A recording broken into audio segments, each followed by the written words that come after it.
Es gibt bei uns keine Freiheit. Vielleicht ist bei Leuten von der Schweiz jetzt seit 5-6 Monaten sie sind isoliert wegen Corona, aber wir sind über 10 Jahre isoliert. Wir können nicht raus, jeden Tag müssen wir in den Rückkehrzentrum sein, immer präsent sein, immer Kontrolle, immer unterschreiben, immer Probleme. Und das ist nicht wie euch jetzt seit 6 Monaten so isoliert. Wir sind über 10 Jahre isoliert. کجا باید برم یه دنیا خاطرت تو رو یادم نیار. Hier hat noch Platz, hier im Bus. Dort hat andere Bus, ja. Ich bin der Said, ich komme aus Iran, bin 19 und lebe zurzeit in einem Rückkehrzentrum. Ich lebe schon in diesem Zentrum jetzt schon seit fast 3 Jahren. Allgemein bin ich schon seit 7-8 Jahren in der Schweiz. Wir hatten eine Wohnung, 2-3 Jahre lang. Ich konnte alles machen, ich war frei wie normale Jugendliche. Und auf einmal haben sie uns einen negativen Entscheid gegeben nach 4-5 Jahren in der Schweiz. Haben sie einfach gesagt, ja, negativ, haben sie uns Ausweise weggenommen und haben sie uns einfach in ein Rückkehrzentrum, Asylzentrum zurückgeschickt. Das war dann ganz schlimm. Meine Mutter hat dann ihr Kind verloren, meine Mutter war dann schwanger, das Kind ist gestorben. Ich musste meine Lehrstelle auflösen, meinen Vertrag auflösen. Ich konnte nicht mehr weiterarbeiten und auf einmal von einem normalen Leben auf ein ganz schlechtes Leben gekommen. Das war gar nicht schön. Ja. Er hockt vorne. Ja, bitte, da hinten. Ich und er sitzen vorne. Aha. Ja, such nach jemanden. Ich hocke hinten. Kommst du auch noch? Heute gibt es eine Demo und wir wollen langsam jetzt losfahren auf Bern, beim Bundesplatz. Und wir haben uns versammelt vom Rückkehrzentrum Aarwangen da. Wir alle haben ein gemeinsames Problem, wir haben alle zusammen einen Negativentscheid, die schon seit 7 Jahren hier sind. Es gibt Leute seit 10 Jahren hier, seit 20 Jahren und machen nichts. Meine نگاه کن لحظه. بلوتوث ببین میشه بلوتوث.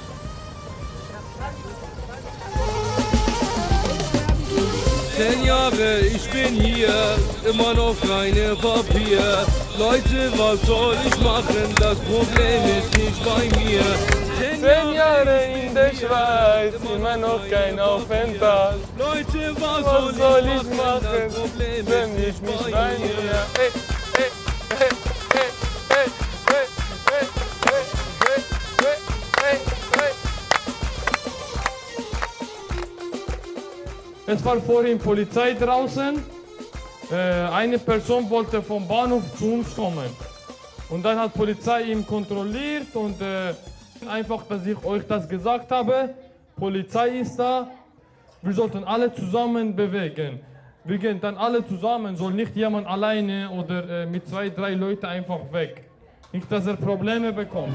Die Leute alle hier haben ja kein Papier. Es ist eine illegale Aufenthaltsbewilligung, die die Schweiz geht. Es ist ein Notfallpapier, das die Schweiz geht. Sie können nicht von der Schweiz raus, aber können auch nicht hier bleiben. Und wenn die Polizei die kontrolliert, gibt er einfach eine Buße. 1000 Franken, 2000 Franken und dann sagen sie, ja, du bist illegal hier in der Schweiz. Aber wer hat das illegale Papier gegeben? Migration. Und wie wollen sie das zahlen? Können sie nicht, zahlen sie nicht. Und dann musst du ins Gefängnis. Leute, kommt ihr rein! So, bringen alle rein, Mann. Kommt alle rein, rein! Ja, ich hocke einfach auch nicht einfach und mache nichts. Halt. Ich will mich Ausweis, ich will Bewilligung, ich will, dass ich ein Papier bekomme, dass ich in der Schweiz leben halt.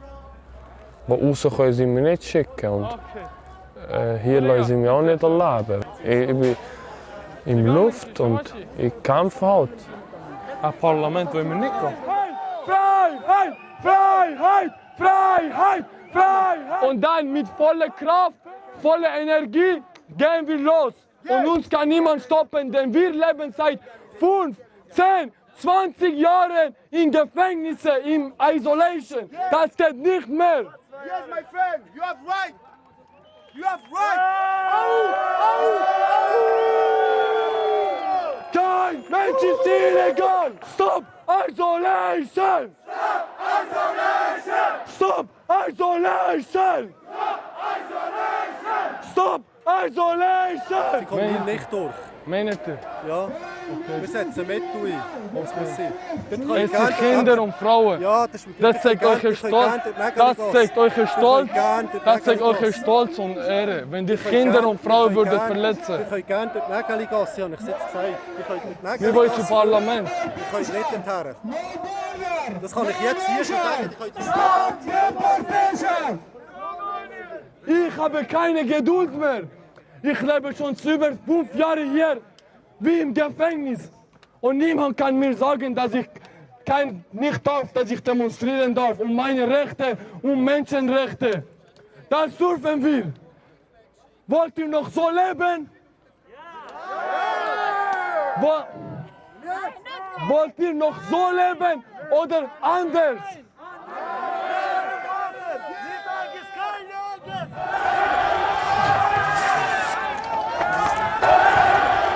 Niet aanlangen.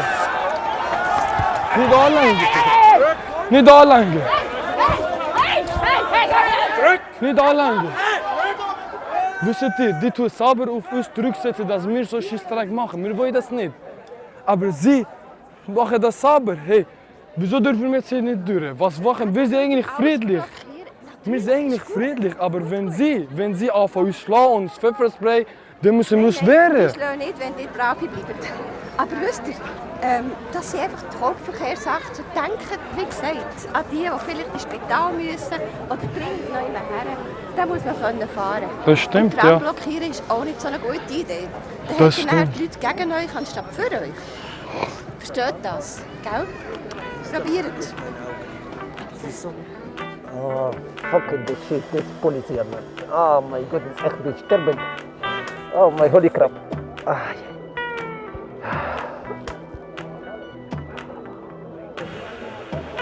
C'est illégal!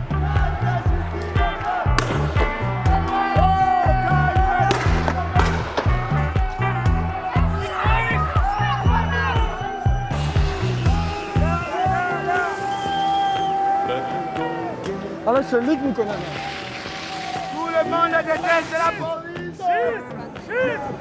Wir warten, bis eine Antwort kommt. Was wollen wir machen? Wieder zurück in unser Rückkehrzentrum? In ein Zimmer, das auf 2 Meter, 3 Meter ist oder was? Lieber bin ich hier auf der Straße. Und ich will eine Antwort von den Leuten vom Parlament. Die sollten eine Lösung finden. Die sollten eine Lösung finden.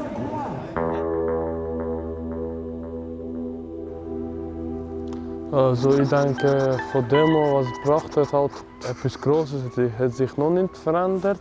Halt, unser Ziel wäre, dass alle informiert werden und sehen, wie sie mit uns im Rückkehrzentrum umgehen und wie wir leben, dass es gar nicht menschlich ist und gar nicht geht, dass man nicht überleben kann so fast. Das ist unsere Grenze, darf nicht hier reinkommen. Ich weiß nicht wieso. Die sagen ja, alles funktioniert hier, es ist nichts Schlimmes, aber niemand darf reinkommen, niemand darf filmen. Ja, da liegt etwas Falsches da. Also, ich gehe mal ein paar Fotos und Videos machen von uns daheim. Dann siehst du, wie wir daheim aussehen, ja? Ah.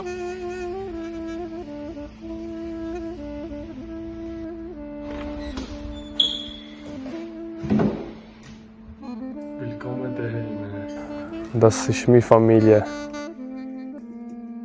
Mit 6 Personen im Einzimmer leben ist halt nicht normal. 4 Kinder und sie gehen zum Schule, sie haben Tests, sie müssen lernen. Assalam. Assalam.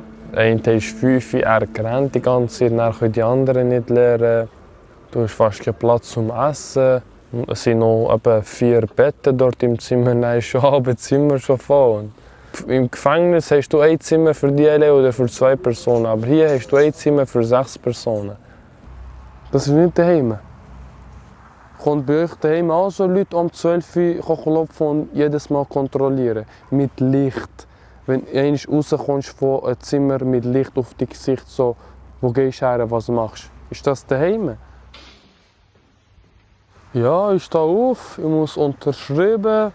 Dann gibt es so Jobs, die wir machen müssen. Wenn du nicht unterschreibst jeden Tag oder nicht deine Jobs machst, tun sie dich rausschmeißen oder geben sie dir kein Geld. du bekommst 8 Franken pro Tag.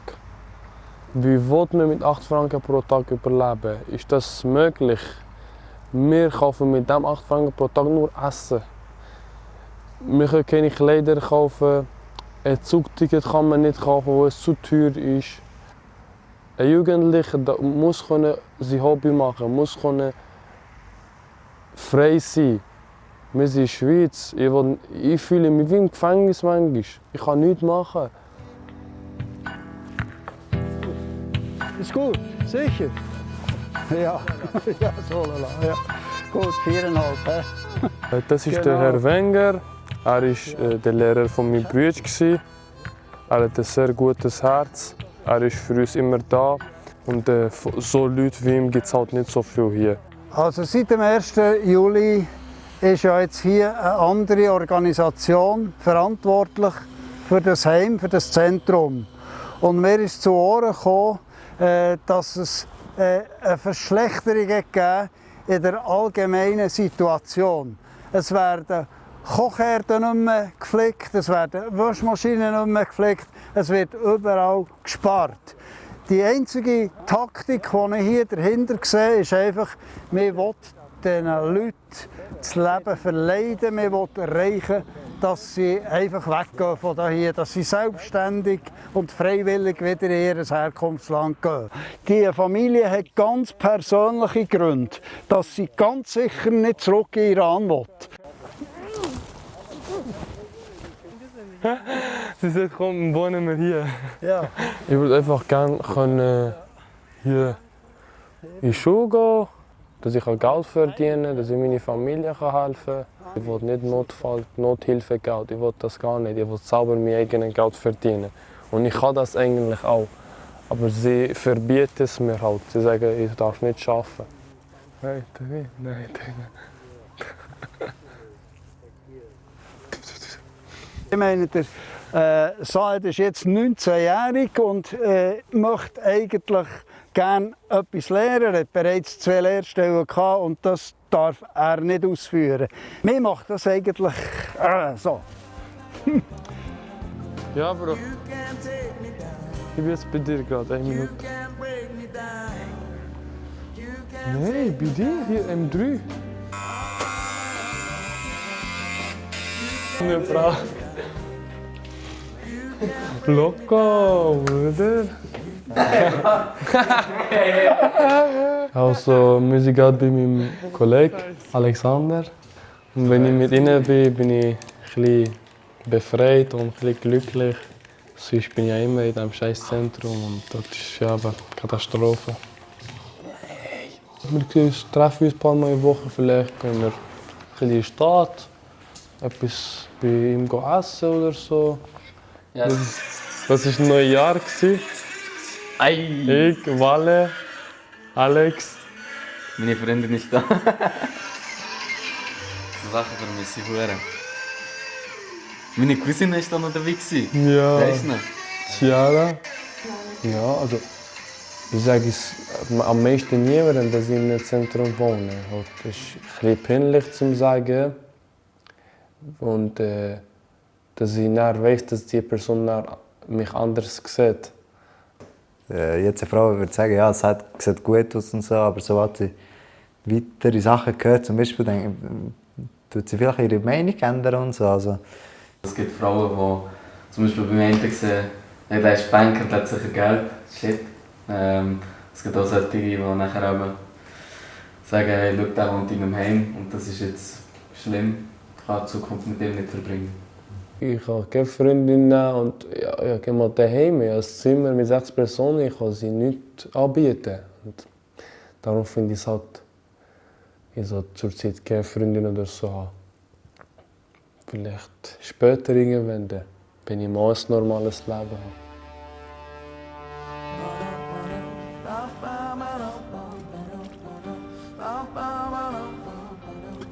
Ja, mein Traum wäre, dass ich hier meine Familie gründen kann, meine eigene Familie, dass meine Kinder hier aufgewachsen werden. Das alles ist nicht so einfach bei uns im Land. Halt.